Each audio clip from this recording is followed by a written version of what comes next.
Hello students, welcome to Government Commerce College MCom Final EAFM Paper 3rd Indian Banking System chapter Bharat में व्यापारिक bank. तो भारत में व्यापारिक बैंकों का इतिहास चल रहा था, जिसमें एक टॉपिक हमारा हो गया था वर्ष 1806 से 1860 तक का काल। उसके बाद आता है टॉपिक नंबर 2 1860 से 1913 तक व्यापारिक बैंकों के विकास का काल।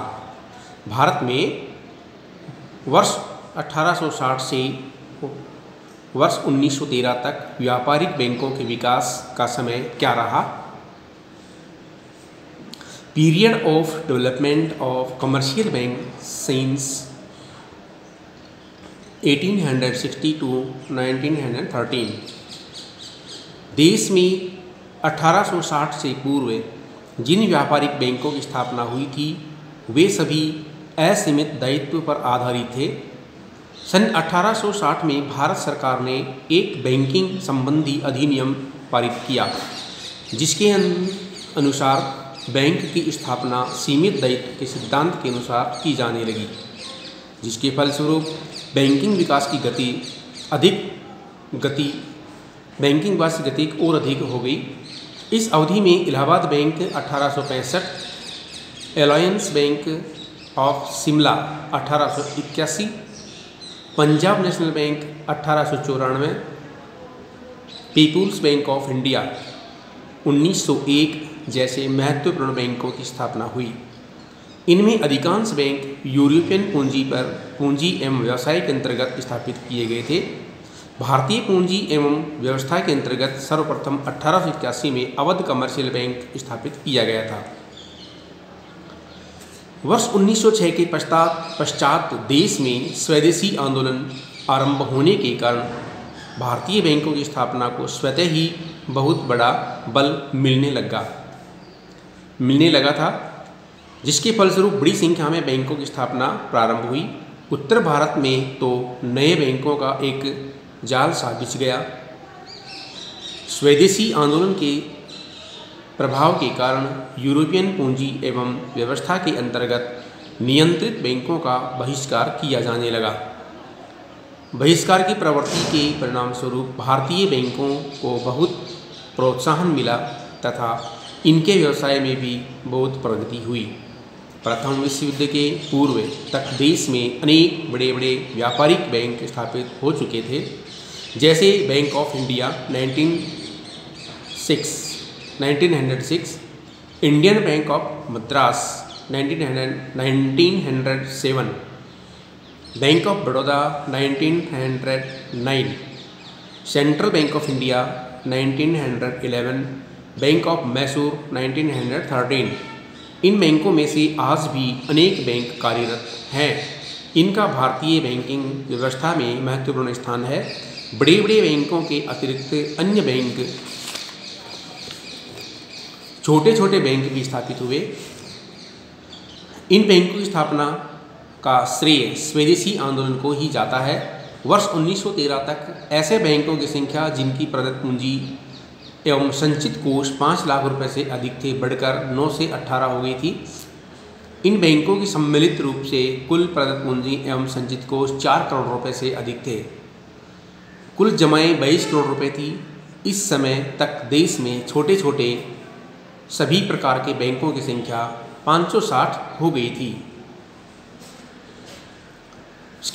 उसके पश्चात आता है अगला समय नंबर 3, वर्ष 1913 से 1917 तक भारत में वाणिज्यिक bank, banking development during the period of 1913 to 1977।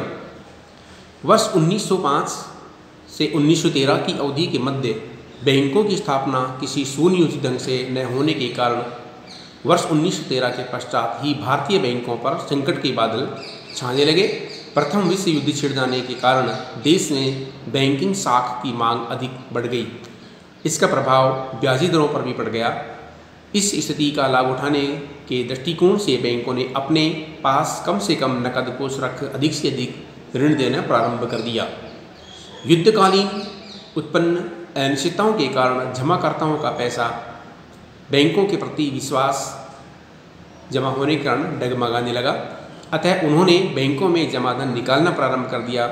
इन कठिन परिस्थितियों में बैंकों द्वारा जमाकर्ताओं की मांग को पूरा करना असंभव हो गया, अतः इस अवधि में अनेक बैंक असफल हो गए, जिससे देश में एक बैंकिंग संकट उत्पन्न हो गया। सर्वप्रथम पीपुल्स ऑफ इंडिया असफल हुआ। इसके पश्चात देश में बैंकिंग संस्थाओं की असफलता का एक ऐसा तांता लग गया, वह स्थिति सन 1718 तक चलती रही। तांता लग गया वह स्थिति सन 1917 से 18 तक चलती रही। इस काल में असफल बैंकों की संख्या 87 थी, जिनकी कुल चुकता पूंजी 175 लाख रुपए थी। यह पूंजी देश में कार्यरत बैंकिंग संस्थाओं की कुल चुकता पूंजी की आधी से अधिक थी। बैंकों की निरंतर असफलता एवं लोगों की जमाएं डूबने के कारण देश में बैंकिंग व्यवस्था में जनसाधारण का विश्वास धीरे धीरे कम होने लगा। बैंकिंग व्यवस्था को भारी हानि उठानी पड़ी, क्योंकि बैंकों का विकास रुक गया और आगे बैंकों का विकास होना मुश्किल हो गया था। उसके पश्चात आता है टॉपिक नंबर 4, वर्ष 1918 से 1938 के मध्य देश में व्यापारिक बैंकों का विकास।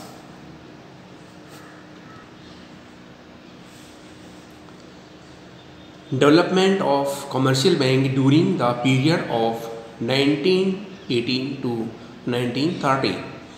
वर्ष 1913 से 1917 की अवधि में व्यापारिक बैंकिंग क्षेत्र में बैंकिंग संकट निरंतर चलता ही रहा, जिसके फलस्वरूप अधिक संख्या में बैंकिंग संस्थाएं असफल हो गई।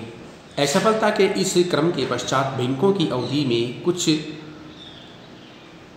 सुधार भी हुआ। जनसाधारण का बैंकिंग व्यवसाय में एक बार पुनः धीरे धीरे विश्वास उत्पन्न होने लगा। युद्धजनित मुद्रास्फीति के कारण लोगों के पास जो अतिरिक्त धन आया उसे उन्होंने बैंकों में जमा करना प्रारंभ किया, जिससे बैंकों की जमाओं में वृद्धि होने लगी तथा बैंकिंग व्यवसाय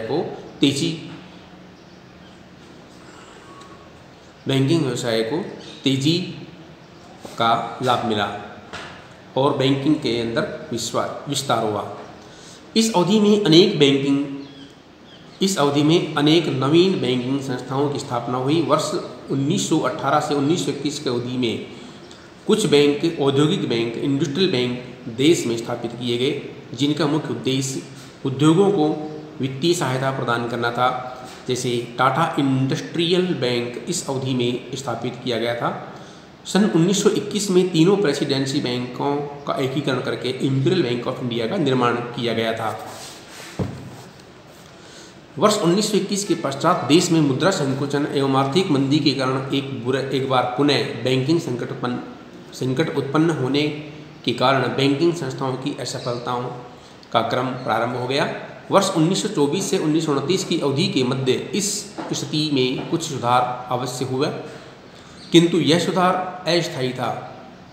वर्ष 1929 से 1930 की विश्वव्यापी आर्थिक मंदी के कारण बैंकों की स्थिति फिर से बिगड़ गई और एक बार पुनः बैंकों की असफलताओं का क्रम प्रारंभ हो गया। वर्ष 1929 तक इस स्थिति में कोई विशेष परिवर्तन नहीं हुआ। वर्ष 1922 से 1936 की अवधि के मध्य तक देश में लगभग 375 बैंक असफल हुए, जिनमें से कुछ बड़े एवं शक्तिशाली बैंक थे।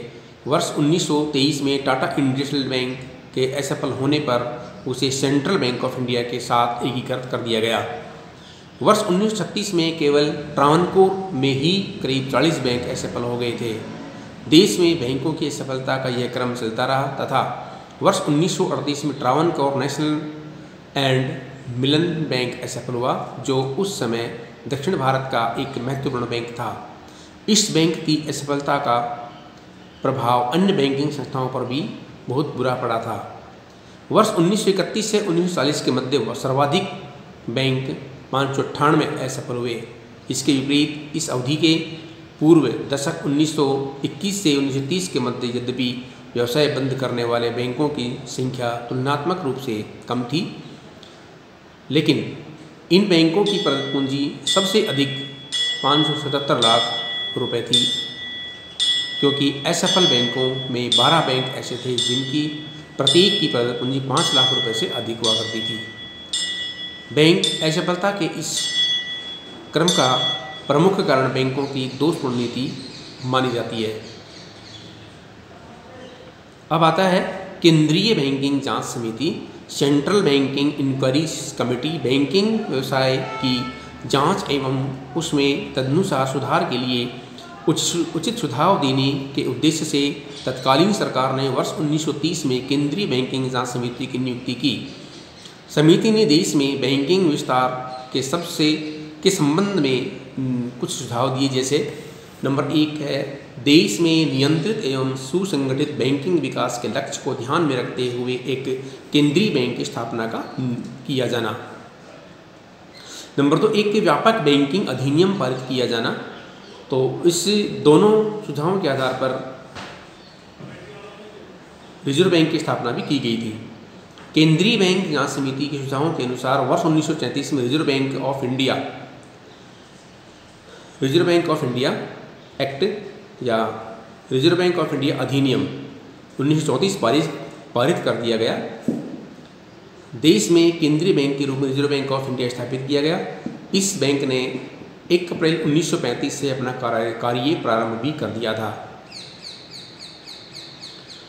जहां दूसरे सुझाव का प्रश्न था उसके लिए अलग से बैंकिंग अधिनियम तो पारित नहीं किया गया, किंतु वर्ष 1936 में भारतीय कंपनी अधिनियम 1913 में कुछ विशेष संशोधन किए गए ताकि बैंकिंग संस्थाओं पर उचित नियंत्रण स्थापित किया जा सके। द्वितीय विश्व युद्ध छिड़ने के पूर्व तक देश में बैंकिंग संस्थाओं का सीमित एवं असंतुलित विकास हुआ, जैसे पंजाब, उत्तर पंजाब, उत्तर प्रदेश, महाराष्ट्र, गुजरात आदि राज्यों में तो बैंकिंग संस्थाओं की बाढ़ सी आ गई, जबकि उड़ीसा, बिहार, मध्य प्रदेश आदि राज्यों में बैंकिंग का पर्याप्त विकास नहीं हुआ।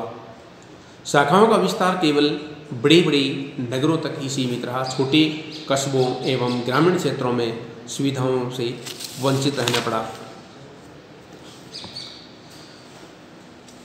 2 विश्व युद्धों के मध्य की अवधि में बैंकिंग विकास के इतिहास का यह विश्लेषण किया जाए तो हमें यह देखना होगा कि इस काल में जहां एक ओर बैंकिंग संस्थाओं को संकट का सामना करना पड़ा, वहां दूसरी ओर अनेक नवीन बैंकों की स्थापना भी हुई। पतन एवं विकास के 2 बिंदुओं के मध्य बैंकिंग व्यवस्था सुलगती रही। बैंकिंग व्यवस्था के विकास एवं पतन की पुष्टि कुछ तथ्यों के आधार पर हो जाती है। वर्ष 1918 के अंत तक तीनों प्रेसिडेंसी बैंकों की जमाएं करीब 60 करोड़ रुपए थी। सन 1921 में तीनों प्रेसिडेंसी बैंकों के एकीकरण करके इंपीरियल बैंक की स्थापना की गई। सन 1938 के अंत तक इस बैंक की जमाएं 1.5 करोड़ हो गई। इस अवधि में शाखाएं 71 से बढ़ाकर 348 हो गई, परंतु ऋण की राशि 54 करोड़ रुपए 1921 में से घटकर केवल 32 करोड़ रुपए के लगभग रह गई थी। तो ये था हमारा इसका भारत में व्यापारिक बैंकों का जो इतिहास है वो इसका सेकंड पार्ट। अब थर्ड पार्ट आपको नेक्स्ट वीडियो में बताया जाएगा। धन्यवाद।